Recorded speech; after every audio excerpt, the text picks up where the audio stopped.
Ideas word spreading. What is TED, firstly?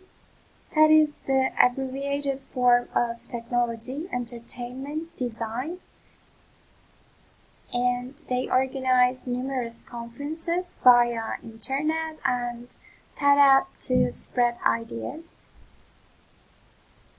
Advantages.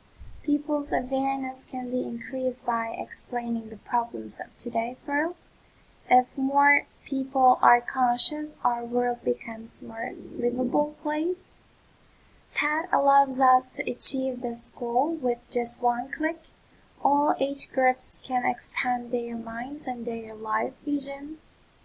And also disadvantages. There may be differences between the opinions of both the audience and speaker, especially on political and religious issues. This may cause discomfort.